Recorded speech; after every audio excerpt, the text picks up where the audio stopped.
bà ní cái chỉ tết sập hiệp nơi tam đòn sương sòng cáในติในกลางบ้านตะบองมา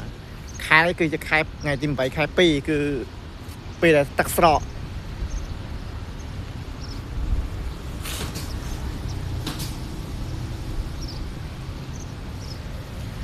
เขาซูนชบ้าก็ซูนชบ้าก็เทอร์สอาร์ตได้ในตามมอสเตอร์ก็คือจะซูนฮัตรานที่เธอสำหรับฮัตรานเขาก็ลำออในสปอนเพปที่กรอบอันดับบองเลยบางคน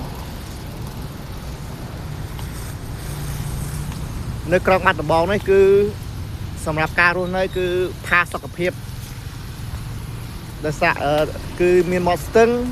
เขาจะซูนสะอาดเขาปัญหาได้เพลย์อะไรก็กระปุงแต่จับรามสร้างซองให้สะอาดได้ถือว่าในกรองบัตรบอลนะเวียเพลย์ตามกรองนะเวียโคชราอะไรนี่ก็ถ้าดักนอมเยอะก็สำรับทัวร์เพลย์ได้บอกผล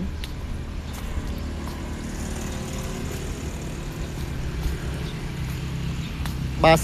เยอะเปรียบเทียบปีสำรับที่กรองกับสะอาดให้ในคางคัดบัตรบอลนี่ก็สมบูรณ์สะอาดแต่เตี้ย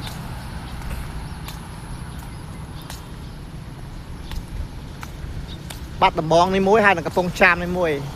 ได้ยังครบมาเรียกนะท่าด่ามซาด้วยก็แกะกาเซ็งคือยังเอาเยอะไว้แต่ปึ๊ดคือสบู่แมนสบู่ใสสะอาดสบู่เนี่ยมีจุ่มในดังไอ้สบู่โกนกัดชั้นเนี่ยสบู่เนี่ยเราซีชราเพื่อจะตักล้างให้สะอาด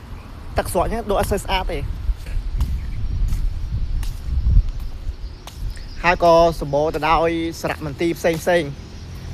sập ti đồng bọn thì cho không còn tư nó mà năn bằng bình puôi haiនេះគឺជាសួនថ្មីសួនមកសម្ដេចដៃជោ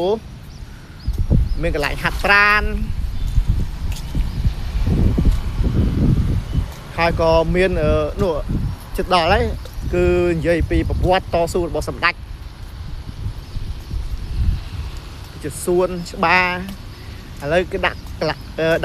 ឧបករណ៍ហាត់ប្រាណងាយស្រួលដល់បងប្អូនមកដើរកំសាន្តចង់ហាត់ប្រាណគឺមានឧបករណ៍ហាត់ប្រាណ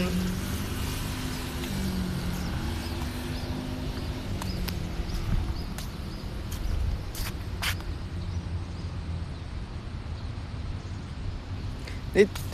ទេសភាពប្រឈងផ្នែកគេបងប្អូនស្ពាននឹងវែងណែស្ពាន2 3ស្ពាន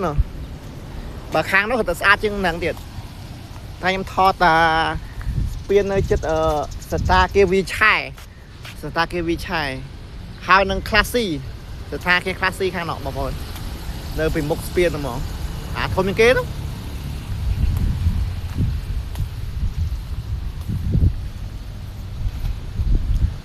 សម្រាប់សួននេះដែរ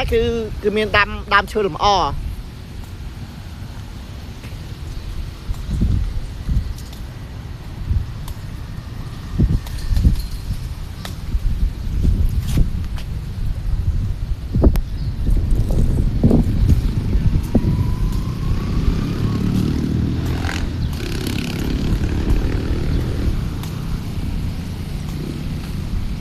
នោះដែរខ្ញុំថតបង្ហាញនោះគឺជាសន្តាគារ Class C ធំមែនតែនសន្តាគារហ្នឹងហើយនេះគឺជាខឿនគឺមានសរសេរអំពីប្រវត្តិសម្ដេចដៃជោ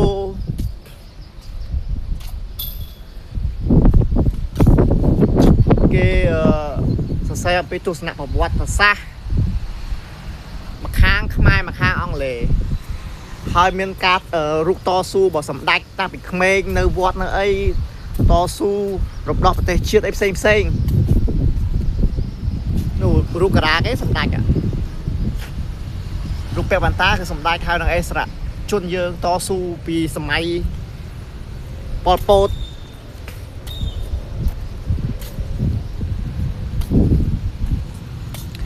ហើយនិយាយអំពីការអាយុ13ឆ្នាំបែកពីស្រុកកំណើតដោយគ្មានសាលារៀនហើយអាយុ25ឆ្នាំបែកពីស្រុកកំណើតដោយពួកឃាតករ នៅមុនថ្ងៃទី20ខែឧសភាឆ្នាំ1977ខ្ញុំក៏តាជាទាហានដែលទទួលបកបញ្ជាពីខាងលើប៉ុន្តែចាប់ពីថ្ងៃទី20ខែមិថុនាឆ្នាំ1977រហូតដល់ពេលនេះខ្ញុំខ្លាយទៅជាមេដឹកនាំដែលផ្សារភ្ជាប់ជាមួយនឹងដំណើរជាតិរបស់កម្ពុជាជារៀងរហូតដោយមិនដាច់ខ្សែរយៈពេលមួយណាទេជោគជ័យរបស់ហ៊ុនសែនចាប់ដើមពីមនុស្ស5នាក់ប៉ុន្តែរហូតមកដល់មនុស្សរាប់លាននាក់ដែលនៅជាមួយហ៊ុនសែនមានទាំងអស់តាម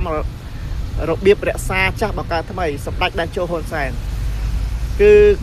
សួនហ្នឹងគឺមាននិយាយពីប្រវត្តិតស៊ូរបស់សម្ដេចគុណតម្លៃប្រវត្តិសាស្ត្រនិងតំបន់គេមរតកដៃជោគឺមានទាំងអស់ហើយត្រង់បាត់ដំបងយើងនេះគឺរីកច្រើនតាមសួនស្អាតសួនអីគឺដាំដើមឈើដាំដើមអីកែលម្អច្រើនអ្នកលក់ដូរអីហ្នឹងគឺអត់មានតែញ៉ៃដូចមុនទេគឺរៀបចំសម្ដាប់ថាបានល្អ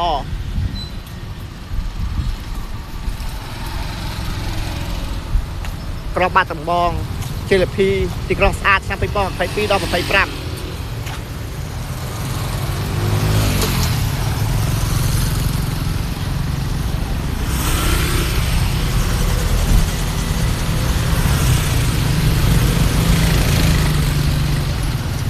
ឥឡូវនេះខ្ញុំមកដល់ស្ពានហ្នឹងដល់ស្ពានមាន3 4ស្ពានបងប្អូនមានស្ពានខាងនោះស្ពានខាងប្រវត្តិសាស្ត្រ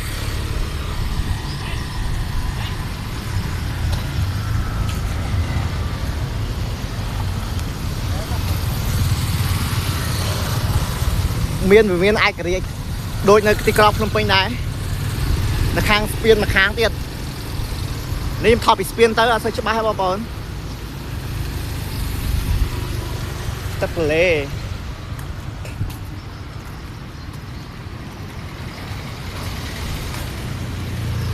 ស្មាត់សំទោសនិយាយខុសទឹកស្ទឹងសង្កែខ្ញុំទឹកទន្លេ